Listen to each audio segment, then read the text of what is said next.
Calaroga Shark Media.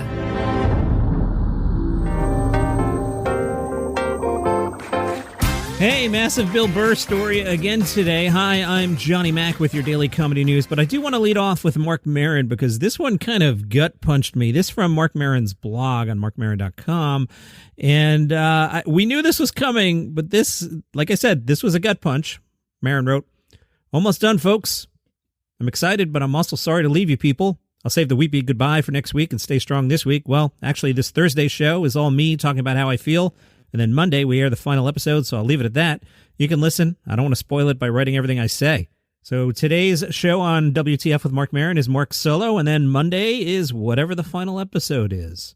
Okay, Bill Burr did Conan O'Brien's podcast. It's not publicly available yet, but the private feed for subscribers is out. And both Pajiba and The Hollywood Reporter have covered this. Now, if you're a relatively new listener, I will sometimes do what I call a half-ass impression. I'm not trying to do an impression of someone, but I'll sometimes change my normal speech pattern to try and mimic-ish the way somebody else speaks. I'm going to do that with Burr here because I don't have the audio for you. Anyway, Conan was taping Conan O'Brien Needs a Friend. Bill Burr showed up. Pajiba wrote, "Of those who attended and reported on a Reddit thread, all were disappointed in Bill Burr's self-righteous rant. Based on their accounts, Burr repeated many of the talking points he's already delivered on his own podcast, Freedom," and you can hear those comments on Wednesday's version of this very podcast. But Pajiba says the real disappointment from those who chimed in was Conan O'Brien himself, who didn't push back. At least Jimmy Kimmel reminded Aziz Ansari that the Saudi royals are very bad people. We will get to that after the Burr stuff. And at one point, Conan even compared what Burr did in Saudi Arabia to his own travel show, Conan O'Brien Must Go. All right, so The Hollywood Reporter pulled something that looks at least transcript-ish. From The Hollywood Reporter review, Bill Burr said, and I'll clean it up, that Burr doesn't give an F what all these phony effing people are saying. "I don't really give an F, Conan. If it affects my career, I've been to LAX enough in my life. I'll effing sit home for a little bit. I'll actually tell you, LAX is slightly sadder than Saudi Arabia. I've been going through this BS the whole week. My agent never even called me. He's been under his effing desk. He heard me on the podcast saying what I said here, that I had a good time, and it was a positive thing. So he thought that was the mindset that I was in through the week.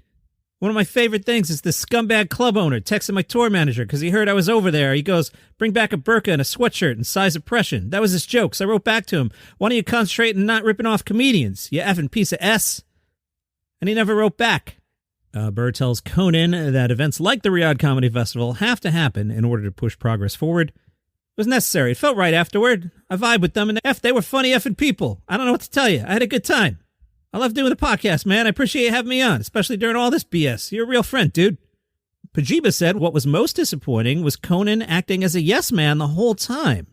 After realizing no one on that stage was going to try and have an honest conversation with Bill, we were hoping it would move on, but after a while, it didn't seem like Bill wanted to talk about anything else, so we just left. Pajiba says another part of the conversation, Bill Burr said that it wouldn't be very different if he took money from the English or the London government, since they have such a bloody past, or our own American government.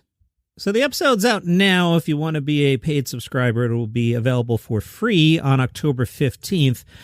Before we get to the Aziz Ansari thing, I've been thinking about this. Here's what's going to happen here. Everyone, including me, we're all outraged this week. And you know what? Bill Burr is going to announce he's playing the Garden. He's going to sell out in 2 seconds. And Dave Chappelle is going to sell out the Garden in 2 seconds. And Louis C.K. is going to sell out the Garden in 2 seconds. And Tom Segura is going to sell out the Garden in 2 seconds.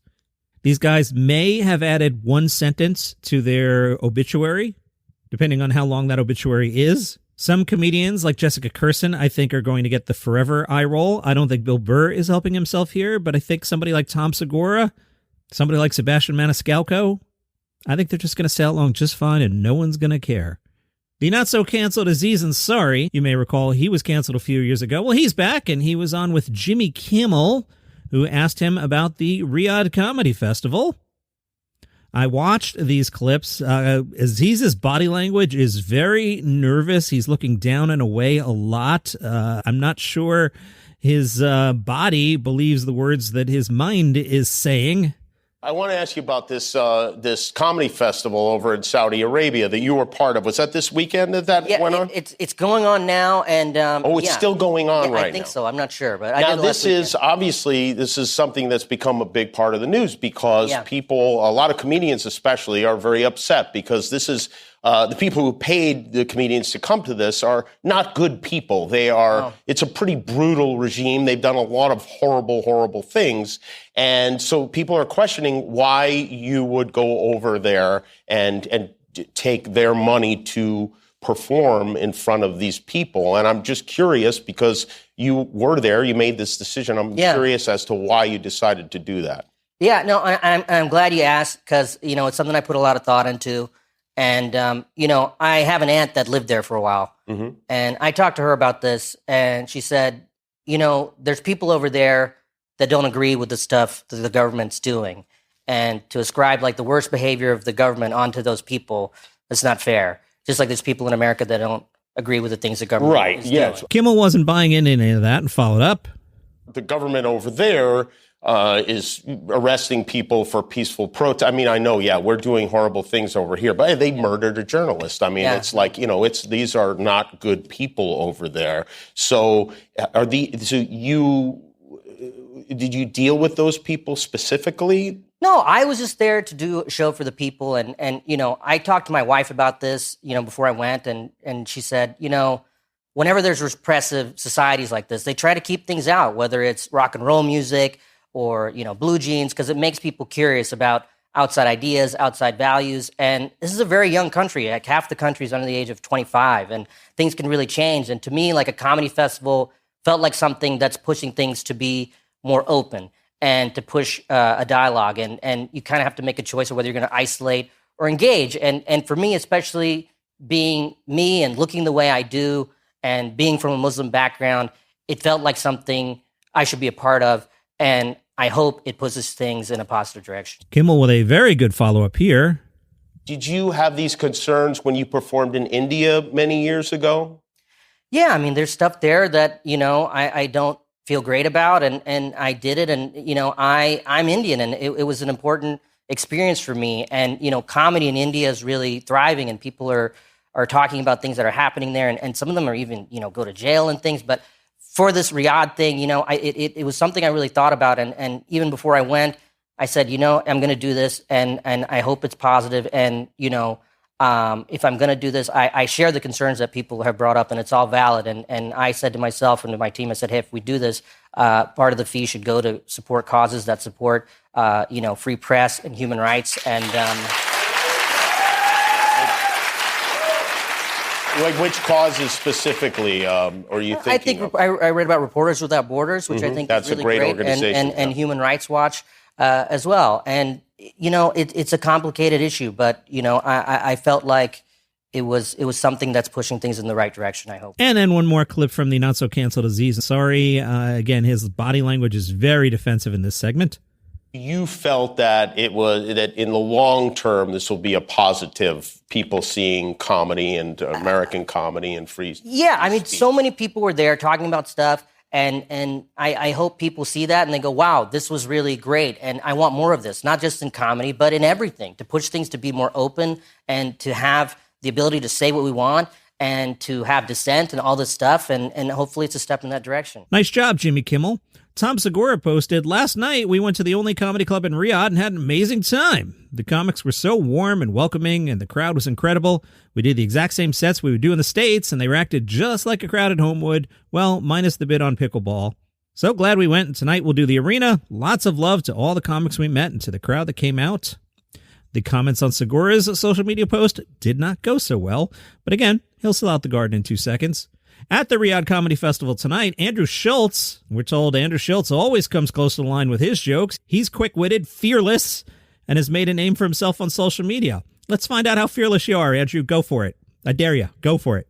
British magician Ben Hort brings sleek showmanship and mind-bending illusions to the Riyadh Comedy Festival. You may know him from Britain's Got Talent. Hannibal Buress brings his dry wit and deceptively laid-back delivery to the Riyadh Comedy Festival, promising a set that blends sharp observational beats with off-kilter asides. I love the copy here. Like, whoever wrote this, the choices of words, I don't know if this is accidental, a subconscious, somebody screaming for help. I've been getting these from factmagazines.com, and I don't know where they pulled them from. Here's what I'm zeroing in on. In the Hannibal Buress description, we're told he slides from absurd life hacks to pop culture detours with effortless timing. And I've noticed all of these descriptions will have words like hacks or sharpened. I don't know if there's some subtle commentary there. Sebastian Maniscalco. We're told he's influenced by greats like George Carlin and Jerry Seinfeld. That's it. No description of his comedy. I love it. All this Riyadh talk is distracting us from what should be the major comedy topic this week, which is, of course, Jim Gaffigan's Bourbon Set. Tonight is the super cool after party. I think tickets are still available if you want to go. You can't just go to the after party. You must have attended Jim's Bourbon Comedy Show.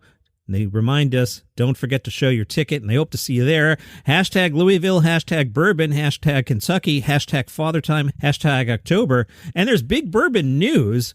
Jim Gaffigan has partnered with Buzzards Roost Distillery on a one-of-a-kind single-barrel bourbon selection. That's right, a special release 6-year-old whiskey featuring a mash bill of 75% corn, 21% rye, and 4% malted barley. Buzzards Roost will be pouring samples at the really cool after-party tonight, which is at the Last Refuge, 600 East Market Street. You know the place. And bottles will be available exclusively at Buzzards Roost Distillery and Tasting Room on 624 West Main.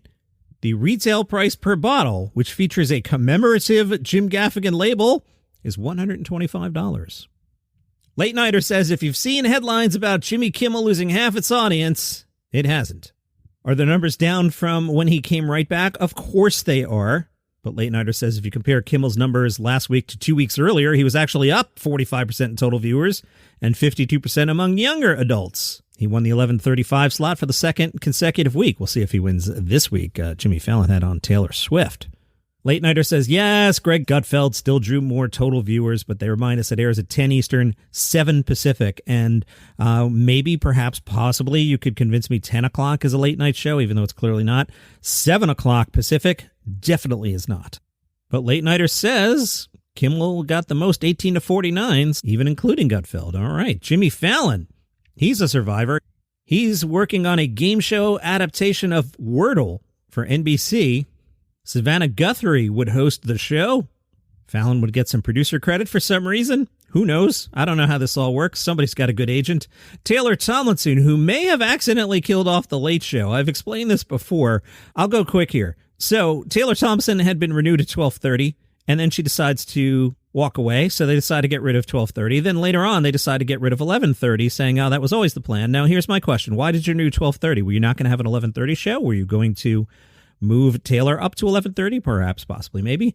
My theory is that once Taylor went, you know what, nah, that made people go, do we even need 12:30? And the answer was no. And then somebody went, do we even need 11:30? And apparently the answer was no. I'm not blaming Taylor Tomlinson. I just think she's accidentally created a butterfly effect. She told the Cap Times, I'm sure anyone who looks at my schedule right now must be a little concerned for me.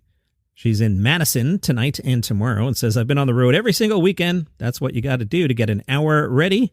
Cap said he was curious if she has any rituals on the road. Taylor Tomlinson said, I don't know if you'd even call it a routine. I have stuff I do in every city. I need to find a good matcha latte somewhere, and then I feel strongly about breakfast.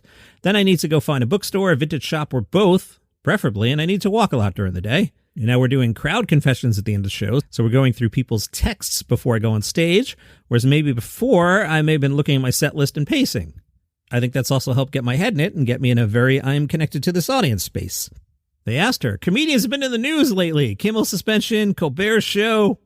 What do you think is missing from those conversations? Taylor said, I think probably the biggest issue is people tuning out because they're so overwhelmed with horrific news every day, which I completely understand.